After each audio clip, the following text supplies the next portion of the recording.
Hi guys, what's up and welcome to this week's video. So this week I will be interviewing a businessman who started his business at the beginning of the COVID-19 pandemic and turned over 12 million within the first 3 months. Today I'm joined by him to talk about his amazing journey and answer any questions that you may have. Hi, thank you so much for joining me today. Can you tell me a little bit about yourself and what you're doing at the moment? I'm currently based in Calcutta, India right now. I'm currently working, I have my own business. I'm in the business of making anti-corona, anti-COVID-19 equipments. So we have a line of masks, sanitizers, gloves, and fogging machines. These are some of the main products. What were you doing before the coronavirus pandemic?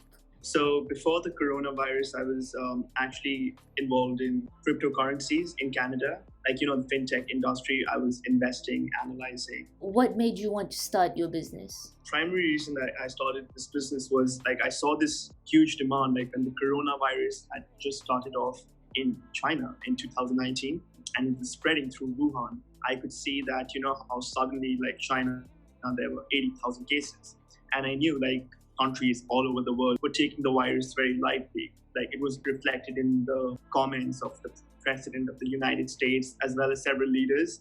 I knew that this was coming to India, and this is here to stay for a long time. I know that a vaccine cannot come out of thin air. It takes a lot of time, about a year at least, for a concrete vaccine to come in the market. This was the right time to start this business, and as a result, we've already generated business worth $12 million, and it's just the beginning. I can see this business growing a lot in the future.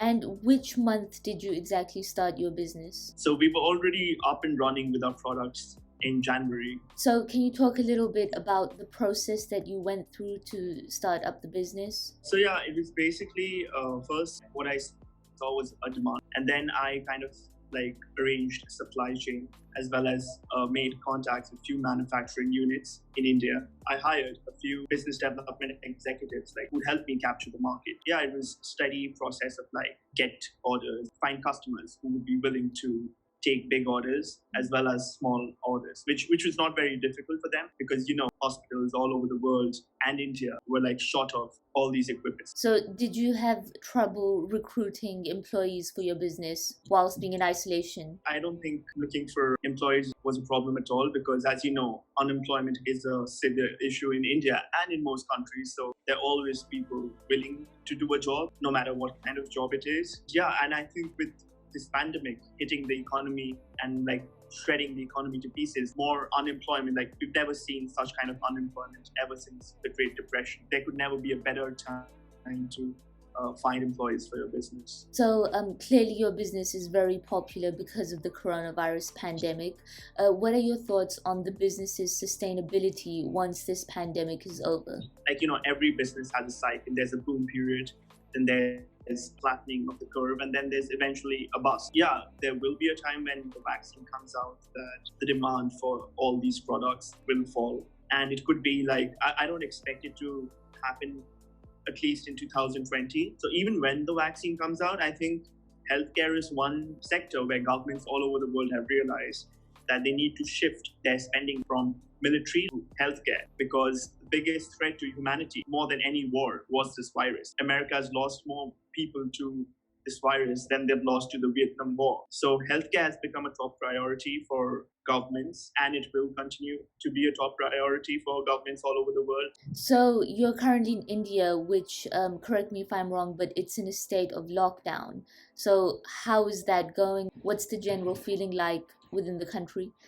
So yeah, it's true that we had a lockdown that was announced on the 25th of March, and this is the biggest lockdown in the history of mankind. There's never been a time in the world where 1.3 billion people have been asked to stay at their home. There are many people who were out of their city because of work, or they were traveling, or they were visiting a relative, and they're still stuck there. So what else are you doing to occupy your time apart from the business? Apart from my business, currently I'm working on a novel. It's a non-fiction novel. And the novel, basically, it's about friendship. A group of friends depicts their experiences in university. The friend circle have managed to explore the fraternity culture in North America, as well as some elite universities like Yale, University of Toronto. They have these secret societies. So I've touched upon that. Yeah, basically a book about a group of friends and their experiences as they get into university and graduate. Were you part of any of these societies? Yeah, I was in a fraternity. Okay, well, I look forward to reading it when it comes out.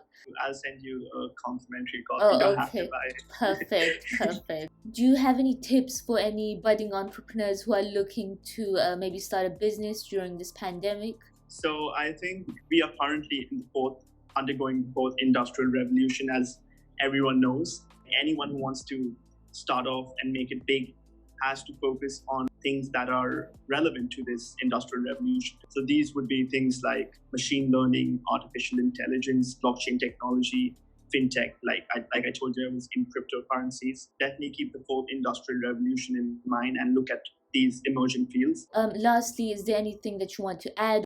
So yeah, we've taken a pledge to help around 700 people in India, poor people. We are dedicating a small part of the profits to feed 700 people. That's my goal, and we've fed a lot of them. Like we've helped a lot of them already, and we will continue to even provide as much support and care as we can towards the needy. I hope you can you stay safe, and thank you so much for this interview. Yeah, well, thank you and take care. So that's pretty much it for this week's video. Thank you so much for watching, and be sure to subscribe if you haven't already. Thank you to all the new people who are subscribing, by the way. I really appreciate it. Also follow me on Instagram. I post interesting things on there as well. I do Instagram polls, all of that kind of stuff. And also you can directly get involved, so it's more interactive. So I would definitely recommend that you follow me on there. Other than that, I will see you in my next video. So until then, take care.